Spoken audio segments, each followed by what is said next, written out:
Sophie stood by the full-length mirror in their shared apartment, carefully adjusting the delicate chain of her necklace. It caught the light just right, adding to the effortless elegance she always exuded. She wanted to look her best. Not for Daniel, of course, but for the story she had scripted in her head, the one where she left him gracefully, remaining in control while he clung to the edges of their unraveling relationship. She had rehearsed the lines in her head. "I think I need some space. I just feel like something is missing. I hope we can still be friends." Sophie smirked slightly. She knew Daniel. He wouldn't rage, wouldn't shout. He would sit there, stunned, blindsided by the sudden shift in their perfect world. She imagined the way his brows would crease in confusion, the way he would try to reason with her, desperate to fix something already broken. And that's what she wanted. Him scrambling, uncertain, still tethered to her even as she walked away. But something felt off. The air in the apartment was different, too still. She checked the time. Daniel should have been home by now. Her heels clicked against the hardwood floor as she walked toward the bedroom, expecting to find him quietly waiting, maybe even preparing a last attempt to sway her. But when she opened the closet door, her stomach tightened. Half of it was empty. Gone were his neatly hung button-downs, his leather jacket, the scent of his cologne lingering on the fabric. The bottom drawer, where he kept his travel bag, was pulled open slightly, revealing nothing but dust. She moved quickly to the bathroom. No toothbrush, no razor, no aftershave on the counter. Her breath quickened. No, this wasn't how it was supposed to happen. She ran to the dresser, pulling open drawers.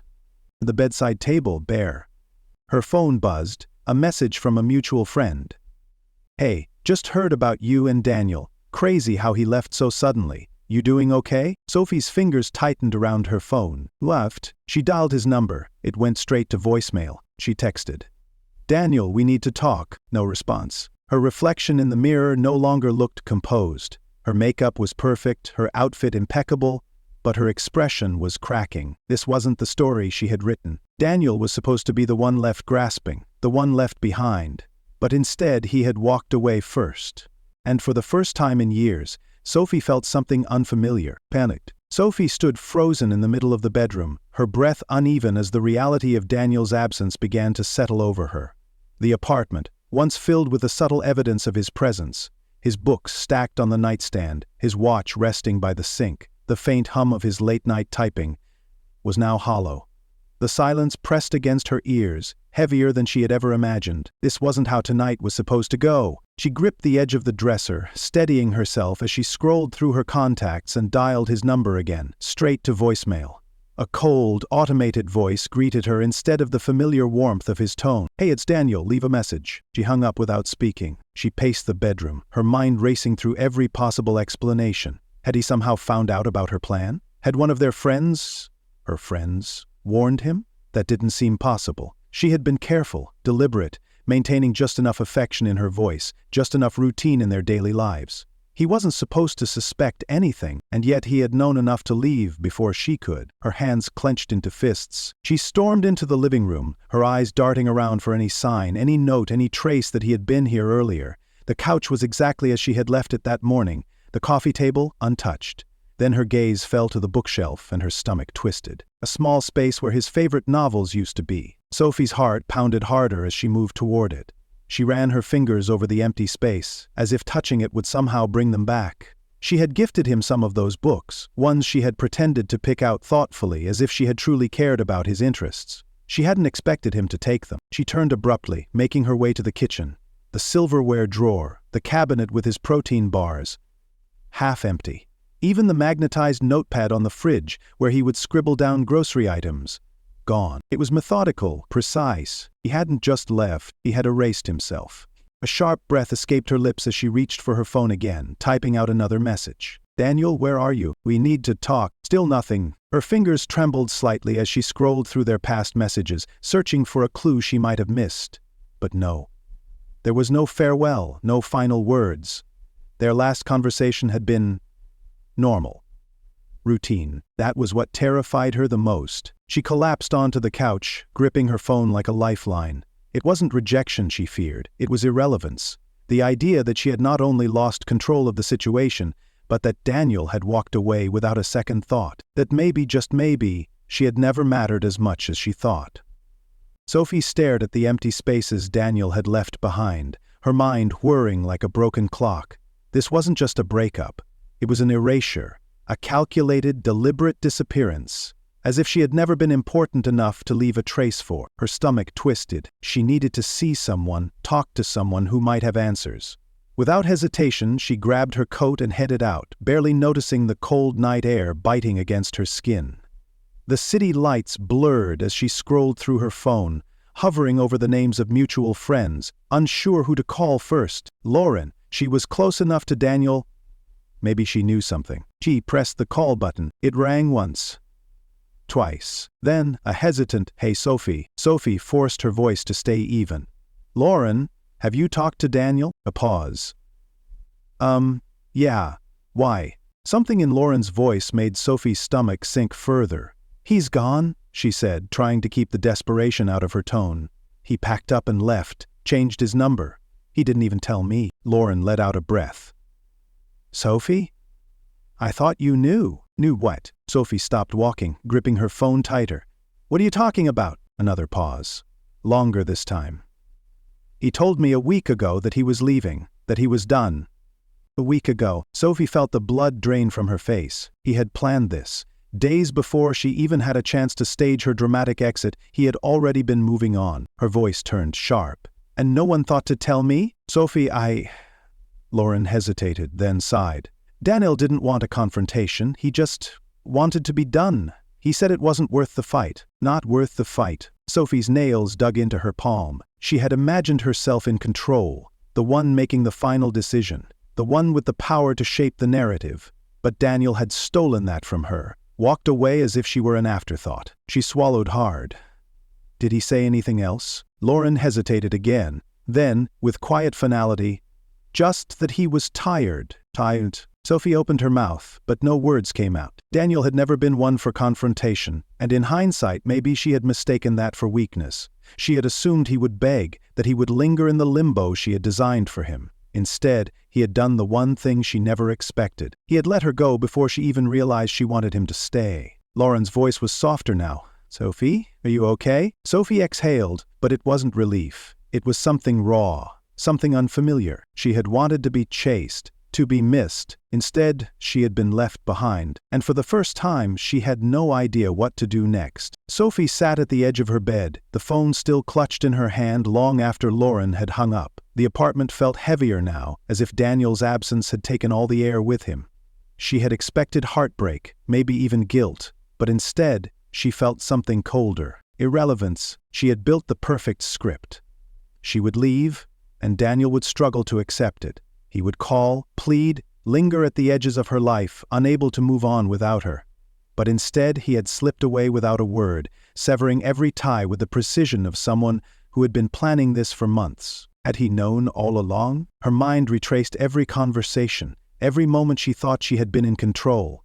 The lingering glances she assumed were longing. Were they really detachment? The quiet moments she believed were submission.